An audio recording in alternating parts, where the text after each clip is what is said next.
Business Unity South Africa and Business Leadership South Africa have written to President Cyril Ramaphosa suggesting how he should handle his imminent cabinet reshuffle. The group says the president must ensure that the new cabinet inspires confidence from the public as well as business so that investor sentiment improves. Business Unity South Africa CEO Cas Coovadia joins us now to elaborate more. Cas, good evening. Good to have you and thank you for your time. Good evening. Thanks for having me. Why did you decide to weigh in on this particular topic? Well, because the way government is run and the way government performs, we've seen in the last decade or so that poor governance, poor performance by government has a significant impact on the economy, on the ability of businesses to actually do business, on investment. And good governance and a good cabinet that is fit for purpose to deal with the crises we have will have a positive impact on the economy and on the ability to do business. So we felt that it is in our interest to suggest to the president not who he should appoint, that is his prerogative, and it is not our space to say that, but what sort of cabinet we believe he should have and what sort of competencies ministers should have to actually be fit for purpose to deal with the crises that the country faces. Yeah. Looking at the number of characteristics that you have outlined that you believe ministers should have, one of them being they must be able to listen and assess complex and often complicated claims with an open mind in the best interest of South Africa. They must be willing to change their views in the face of evidence. The second one, you're saying that they must be able to consult broadly as far as decision-making processes are concerned, but they need to be able to follow follow up rather properly and swiftly, and must not detract from decisive and urgent implementation. Just those two characteristics, one would look at them and say, maybe these are also characteristics that are lacking in the president himself. Well, I think the presidency has sort of grown and of late has acted under certain circumstances with some decisiveness. I mean, the president took the decision to increase the ceiling for embedded energy to 100 megawatts, and that led to about 4 billion rand worth of investment in the private sector generation of energy. The president announced an energy plan that we believe is an appropriate plan, and is now in the process of implementing that. So I think that the presidency has developed and has actually staffed itself to address some of these issues. But I think the presidency has had to do that because some of his ministries have not been able to do that. And that's the problem, where ministries and ministers are appointed by the president to do a piece of work, and they don't do that piece of work. You can't then just keep on growing the presidency. Ministers have got to be called to account. And so we're saying that from the presidency down, absolutely, from the presidency down, we need a fit-for-purpose executive, an executive that will take the hard decisions, an executive that understands the crises we are facing in this country, and an executive that understands that it needs to be evidence-based, it needs to take decisions, and it needs to implement those decisions with extreme urgency. And that's from the president down.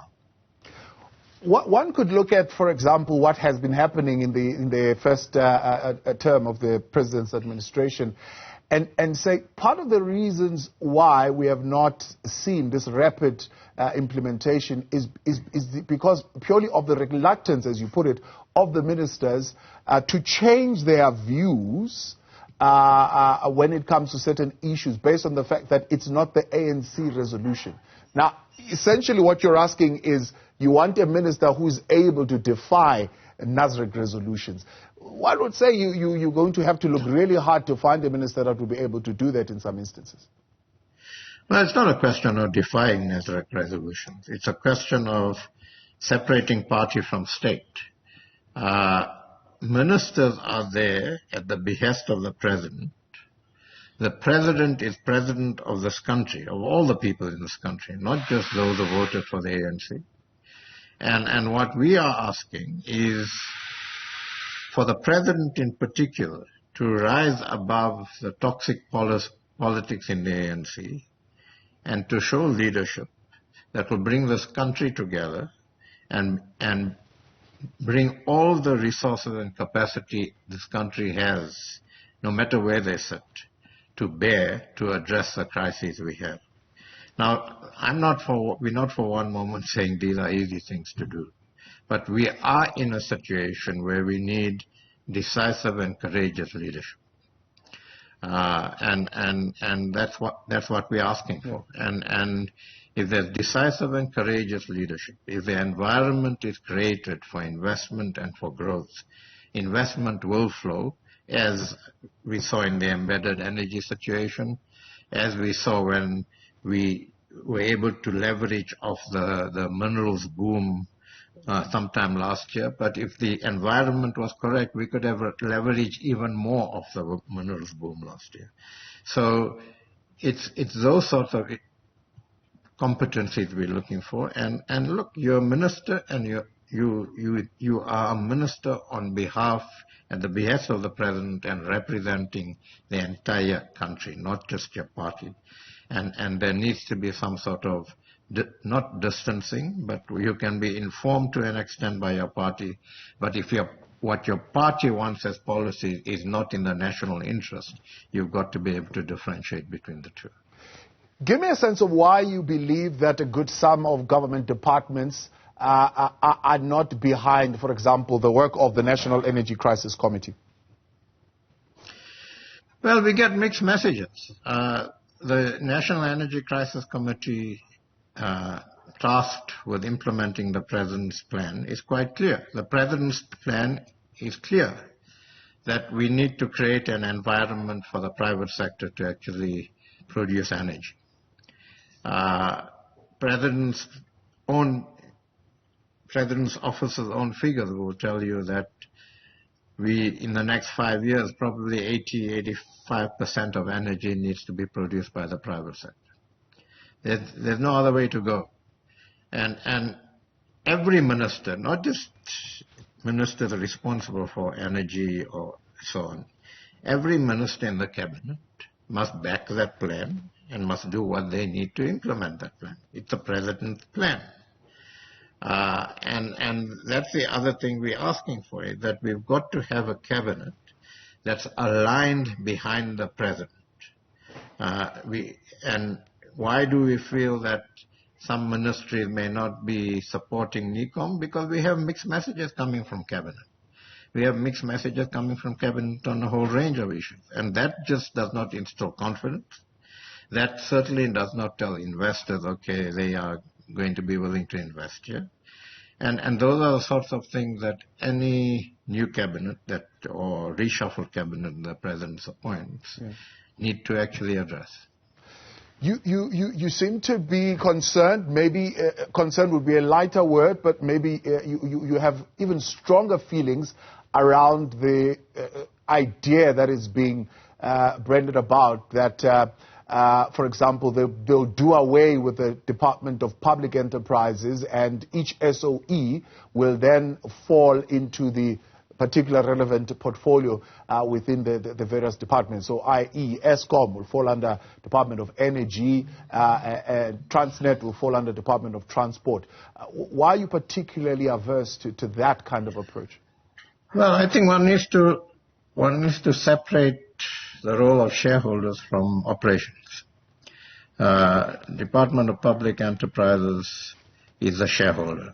And the role of the Department of Public Enterprises is to ensure that these institutions have good boards, have good governance, are actually meeting the mandates that have been set for them.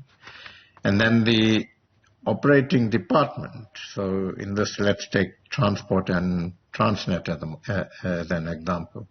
The Department of Transport must ensure that the operations of Transnet are solid and that Transnet does what it's supposed to do, which is to actually put into place a world-class operating transport infrastructure for this country, port, rail, road, and air. Port, rail, and road. And I think if you combine all of that in the department, then you start interfering in the governance of the institution. You start interfering with the boards of institutions, and that creates all sorts of problems. And so we're saying that there are serious problems in the SOEs. Let's sort out, let's first decide, and Department of Public Enterprises needs to play a critical role in this. Let's first decide which SOEs we need. Let's look at which SOEs can be rationalized. Let's look at which SOEs need to be closed because they have absolutely no national significance and they don't contribute to the national interest. And ensure that those that we keep are governed properly, have good boards. Those boards have the responsibility to set the strategy and to ensure that the organization is governed properly, and then the line department can ensure that they actually manage and drive the operations. Pretty more stuff that I would have wanted us to touch on, unfortunately, Cas, but I do know you are pressed for time, so I'm going to let you go. I appreciate you very much for making the time and coming on. Cas Coovadia, CEO of Business Unity South Africa.